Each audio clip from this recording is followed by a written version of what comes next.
Speaking of transfers and Arsenal, I wanted to get your view on this. A lot of news coming out of Spain that Alvarez's move to Barcelona is impossible. It's going to be off. It can't be done.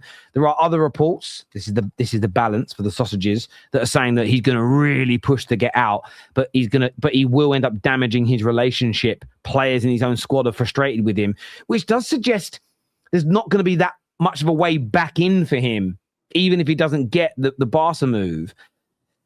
Do you think Arsenal should try and hijack this? Do you think he's going to Barcelona? Like, how do you view this deal? Because it's been, I mean, our clubs get stick for not getting stuff done early, but this Barca deal and Alvarez have been going on now since about the 25th of May, and it still feels nowhere closer to a resolution. How do you view it in terms of where he's going to end up? Should Arsenal get involved? Should they just step away completely and move on to somebody else? Like, how do you see that transfer in itself, LB? No, I think Arsenal will 100% get involved, because that striker that they've got up top that they paid 60 million for, in my view, is useless. He is terrible, right? And no one is going to be able to convince me otherwise. Yeah, you can say what you want. I do not rate him one little bit. I think they won the league last year in spite of Gyokeres, not because of him. Yeah, I think if they got a top-tier striker in there, and they have to learn from the mistakes here, yeah, you have to get someone that can play the system that I think that Arteta wants to play, which is link up more. His link up play is terrible, Gyokeres, yeah. Alvarez link up play is very good. He can score goals, he can create set pieces, mint, free kicks, scored a few for us. I think this is an unreal opportunity for Arsenal to upgrade. An unreal opportunity. Yeah, honestly, keep him on a bench if you want, Gyokeres. If you think he's mint, keep him on a bench. I don't think he's mint. I'd sell him. You know what I mean? I think Havertz is a better striker, and so is Marino. It'd be my fourth choice striker if I was Arsenal manager. So yeah, 100% show a bit of ambition, man. The guy's not good enough. That Gyokeres ain't good enough to lead the line. Yeah, that's why the guy brought Havertz back in. Yeah, because Havertz offers more. Yeah, all right, he might not be as clinical in front of goal, but he does way more for the team. Now, whether you agree with that or not, that's what Arteta wants. So you might as well get a striker that can actually do what Arteta wants. Otherwise, you've got to change the manager. Whatever, you got to change the manager, go change the manager. That's not my problem. But I don't think Gyokeres suits the way that Arteta wants to play. So you got to change it. Change the striker or change the manager. That's the thing for me. And if you can go and get Alvarez, he's technically on another level to Gyokeres. Technically on another level. He'll score more goals than Gyokeres in that side. He'll link up the play better than Gyokeres will in that side. He's just better. It's just a different tier, Terry. It's a different tier for me. Now, personally, I still think they need to look at that left wing option. Yeah, I don't know much about the Solis guy, yeah, because I've never seen him play. But yeah, unless he's like a serious upgrade on Martinelli, then I still think they need to do that. But I've said all summer, I don't think Arsenal need to do a lot of business. They've got Bruno G, fantastic signing. Get a striker to replace Gyokeres. Get a left winger. Jobs are good. They don't need to be going out there buying 5, 6, 7 players. Yeah, why not? Go splash the cash. You just won the league. Go splash the cash and do a serious upgrade. You know how mad that would be if they got Alvarez? You know how much fear that would strike into rivals if they got Alvarez? Because I'm telling you, man, not a lot of rivals are scared of Gyokeres, mate. I swear down. No, I rate that Sesko way higher than Gyokeres. I think Sesko's clear of Gyokeres, mate. I'm gonna be real. Yeah, I don't reckon many people are scared of that Gyokeres. You go get Alvarez, I'm scared. Yeah, so go and do it. Go put the money on the table. Yeah, and then go and get a left winger. Yeah, and then, bro, that's your serious club then. You're serious. If you go and do that, Bruno G, striker upgrade, left wing upgrade. Wow. Why do you feel there are so many Arsenal fans, including a lot of the guys that are often very critical of Arsenal? A lot of you'd put them in maybe the Arteta out category. Why do you think so many are so defensive of Viktor Gyokeres and so protective of him, even when there is a possibility of what most would consider to be a clear upgrade?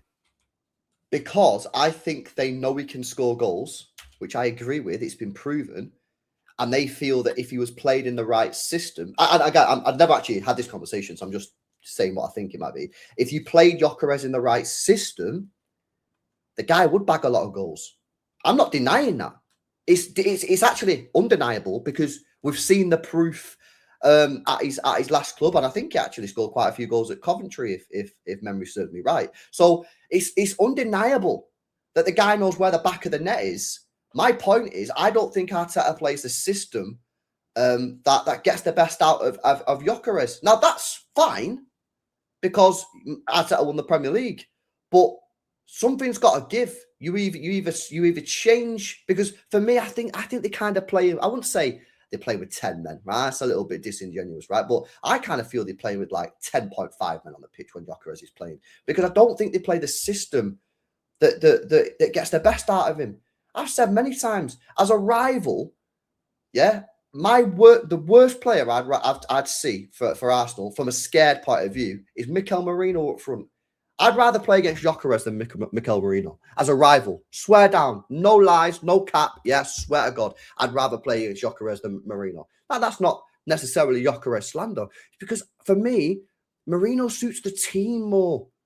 So you either change the tactics to fit Gyokeres' style, which for me, you've got to get the ball into him quick, which doesn't help when you play inverted wingers because they always want to cut back, right? And you've got to be quicker. Whereas Arteta doesn't play quick football. It's, it's slow, pragmatic. And again, there's nothing wrong with that. They won the league. Nothing wrong with that. The point is, I think there's better players that are suited to that system. So for me, I just think upgrade, get a player that suits him better, or just stick Merino up top, because I actually reckon Merino's elite up there. His finishing's mint, his movement's mint. Yeah, he can link up the play. I think Merino's their best striker in that whole team. Better than Jesus, better than Havertz, better than Gyokeres. So I quite like Gyokeres. There are things part of his game that in the Premier League have maybe been exposed on a higher level. Like, I mean, there was in the friendly the other day, there was that back heel that he tried and things like that. It's like, oh, that's going to do you no favors. And there have been some games where his hold-up play was poor. And he hasn't been as good as I thought he was going to be. I thought he was going to score more goals. And the one thing that stood out to me is he looks a lot slower in the Premier League than he did in the Portuguese league. And sometimes these things happen when they translate across. But I still think he's a decent player. I really do. However, Julian Alvarez is better. And that isn't disrespectful to Viktor Gyokeres. It's just, for me, the truth. And I agree with you. I still think them getting him out of Atletico is hard. But no one has shut it down yet. And I've said all summer, until I see credible journalists, credible in the nose, say Arsenal pulled out 100% isn't going to happen, there's a reason that they haven't been completely distanced from it. It's because they're there or thereabouts. And at some point, they've got to make a move. They've shown they've got the money. I would do it, because I think Atletico, the way the player's moving, I don't see a way back into Atletico for him. He looks like he's going to try and force a move. And if Atletico K, even after all this nonsense, just end up selling him to Barcelona, it's going to be embarrassing for Atletico Madrid. But if there is a way that Arsenal can convince the player, if there's a way that they can go, right, we'll do the deal, I think he makes Arsenal an even more formidable team than they are right now. And I agree with you also. A lot of their fans all summer have been, we've got to go out and sign loads of players. I don't think you need loads of players. I think Zolas looks like a really good acquisition. Bruno G, amazing. Add an attacker who you would put in and around that elite level. And I don't really think it matters whether it's a winger or someone who plays more centrally that drifts out as Alvarez does. I just think they become a team that is going to be very, very hard to stop. And I understand there's a sentiment attached to players that help you win your first league title in a long, long time. And I'm sure I don't really remember that as much as a kid when United won it, because obviously I lived in London, so I wasn't in Manchester. And you didn't talk about football in the same way. Social media kind of highlights a lot more. But I'm sure you felt that, when you guys won your first league title back in 2012, maybe players in that team a year or two later, you knew maybe weren't good enough, but you're like, they helped us win a league title. And I get the sentimentality, but there's an opportunity here to upgrade. And I think that it's interesting, though, that they're not worried about Trossard or Martinelli being upgraded on, but the idea of upgrading on Gyokeres just seems to trigger some people. And I've been very, very intrigued by that. And I don't really get it, to be honest with you. I mean, it is hard. Of course, it's hard to sign these players. What you rather be mid-table, signing fucking players from League Two in France or something? You're competing with Brighton and Bournemouth and that. Like, what are you doing here? Like, you've just been in for Vinny, yeah, you got rejected, and what? You move on to the next one. Like, I keep saying this, right? I do not know why so many fans, yeah, get butthurt, yeah, with getting rejected, yeah, from players and clubs when they try to sign the best players. This is where you want to be. This is what Arsenal have been building up for since they moved to the Emirates Stadium, is to be competing with the best teams and to get the best players. And something that they need to learn, yeah, because some of them not learned it yet, is that you're going to get rejected. Yeah, and you might get rejected off Alvarez as well. And that'll be embarrassing because you got rejected off Vinny and Alvarez in the same window. What's the alternative? Not to try.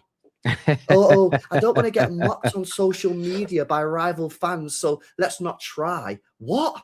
Get a grip, man. Like, this is a professional sport. You've got a potential, yeah, to upgrade. I'm sorry, anybody in this chat who thinks Alvarez is not an upgrade on Gyokeres is smoking some seriously strong stuff, mate, yeah? He is clear of Gyokeres, yeah? And if you've got an opportunity to sign him, yeah, go to him. Say, we'll pay you what you want. Go to his agent. Say, we'll get this deal done.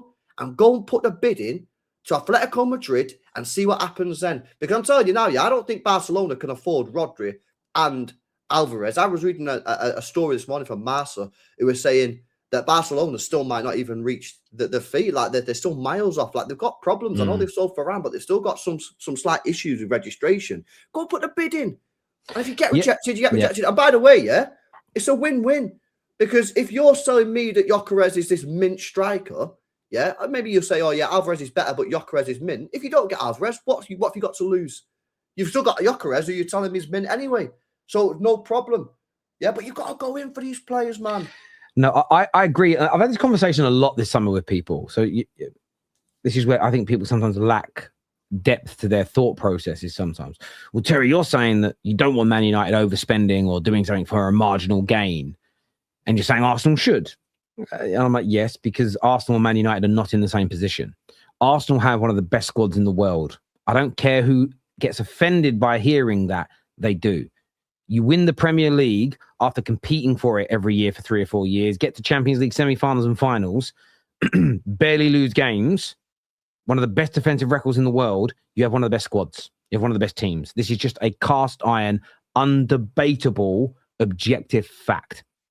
So when you're in that position and you're the richest you've ever been, you're profitable, you've got loads of money, that's when you're in a position to go, let's do 250, 300 million on a couple of players who might only make you 2 or 3% each better. But that 5, 6, 7% improvement might make you go back to back, might make you suddenly win the Champions League.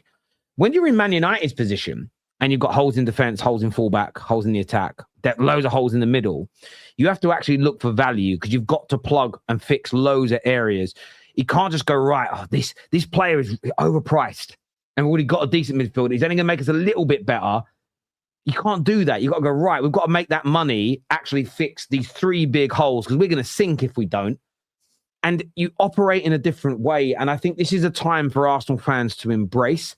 And it's a time for you to push for your club to behave in a way it never did under Wenger when it should have done. Because there were times under Wenger, and I go back to 1998 as an example, you were better than Man United. And I remember the summer of 98 vividly. And I probably remember it vividly because I've also watched the Man United 99 documentary, and there was so much of it again. Do you know what's really funny? There's a quote from Fergie, you'd love it, LB, where he sits there, so he did an interview, and he says, he turns around to the Man United fans in like the July and said, listen, fans really have got to trust the process here. He says, trust the process in 98. It isn't a new thing. But there was this feeling that United couldn't catch Arsenal. They were too good. We played them in the Community Shield in that summer. I think they smashed us 3-0. They looked light years ahead of us. But we went out and got Yap Stam and we went and got Dwight York. We already had Ole Gunnar Solskjaer. We already had Teddy Sheringham. We already had Andy Cole. We went and added Dwight York as an example. We already had good centre-backs. We went and added Yap Stam as an example. And we did it. And Arsenal never did. It was, well, that squad's great. And you look back now, you could have spent money. You might have only been a few percent better here, a few percent better there, but you were already great. You'd have stopped us doing the treble if you'd have done that because you were very close to stopping us anyway. And it's those marginal, you're in the position to do that. And I think that's something that Arsenal fans should absolutely embrace. You know, go for it. Because you have a chance here. And who knows what this season is going to look like. I'm very excited about it. We don't know what Man United, Chelsea, Liverpool and City will look like because there's mass change at both clubs. The likelihood is a couple of them are going to be good. You know, the likelihood is a couple of us are going to be bad. It almost happens. I don't remember. There hasn't been a year yet in the last decade or so where all of the top 6 are really good at the same time, right? But for Arsenal, they're the closest thing to a sure bet we've got. Add that quality up front. I don't it almost doesn't matter what the other teams do. I still think you will be better than everybody else. Not by a country mile, maybe. Not winning it by March, but I still think you'll be better.